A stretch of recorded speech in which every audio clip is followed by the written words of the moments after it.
Sir ಇಲ್ಲ sir, ನಮ್ಮ ತಂದೆ ಏನೂ ತಪ್ಪಿಲ್ಲ, ಅವ್ರೇನೂ ಮಾಡಿಲ್ಲ ಸರ್. ಅವ್ರು ಕ್ಲಿಯರಾಗಿ ಡೆತ್ ನೋಟಲ್ಲಿ ಎಲ್ಲ ಬರೆದಿಟ್ಟಿದ್ದಾರೆ ಸರ್.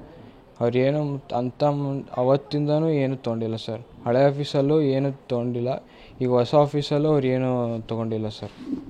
ಹೆಂಗೆ ಹಳೆ ಆಫೀಸಲ್ಲಿ ಹೆಂಗೆ ಕ್ಲೀನ್ ಹ್ಯಾಂಡ್ ಇದ್ದರು ಹಂಗೆ ಹೊಸ ಆಫೀಸಲ್ಲೂ ಹಂಗೆ ಇದೆ ಸರ್ ಅವರು. ಇದರಲ್ಲಿ ಬ್ಯಾಂಕ್ ಅಧಿಕಾರಿಗಳ ಪಾತ್ರ ಏನಾರು ಇದೆಯಾ ಅಂತ ನಿಮಗೆ ಸಂಶಯ ಬರುತ್ತಾ? ಹಾಂ ಸರ್ ಇದೆ. ಬ್ಯಾಂಕ್ ಅಧಿಕಾರಿ ಹೆಡ್ ಇದ್ದಾರೆ, ಅವರು ಸ್ವಲ್ಪ ಅವರು ತೆಗೆದಿದ್ದಾರೆ. ಇನ್ನು 2 ಆಫೀಸರ್ಸ್ ಹೆಸರು ಬರ್ದಿದ್ದಾರಪ್ಪ, ಅವರು ತೆಗೆದಿದ್ದಾರೆ. ಸುಮ್ಮನೆ ನಮ್ಮಪ್ಪ ಏನೂ ತಪ್ಪು ಮಾಡಿಲ್ಲ, ಅವ್ರ ಮೇಲೆ ಸುಮ್ಮನೆ ಆರೋಪ ಹಾಕ್ತಾರೆ ಸರ್. ಏನು ಹೇಳ್ತೀರಿ ಒಟ್ಟಾರೆ ಈ ಒಂದು ಸರ್? ನಮಗೆ ನ್ಯಾಯ ಸಿಗ್ಬೇಕು ಸರ್. ತಪ್ಪು ಮಾಡಿಲ್ಲ, ಸುಮ್ಮನೆ ನಮ್ಮ ಮೇಲೆ ತಪ್ಪು ಮಾಡಿದ್ದೀರಾ ಅಂತ ಹೇಳಿದ್ರೆ ಇದೇನು ನ್ಯಾಯ ಸರ್? ಈಗ ಘಟನೆ ಹಾಂ, ಪೊಲೀಸ್ನವ್ರು ಬಂದಿದ್ರು ಸರ್ ನಿನ್ನೆ. ಬೆಳಗ್ಗೆ ಏನು ಬಂದಿಲ್ಲ ಸರ್.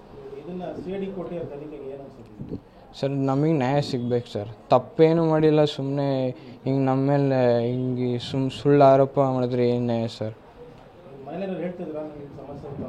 ಏನು ಹೇಳ್ತಿರ್ಲಿಲ್ಲ ಸರ್ ಅವರು. ಸರ್ ಅವ್ರಿಗೆ ಯಾರು ದುಡ್ಡು ತಿಂದಿರೋ ಅವ್ರಿಗೆ ಶಿಕ್ಷೆ ಆಗ್ಬೇಕು ಸರ್. ಸರ್ ಅದು ನಂಗೆ ಗೊತ್ತು. ಶಿಶಿರ್ ಅಂತ ಸರ್.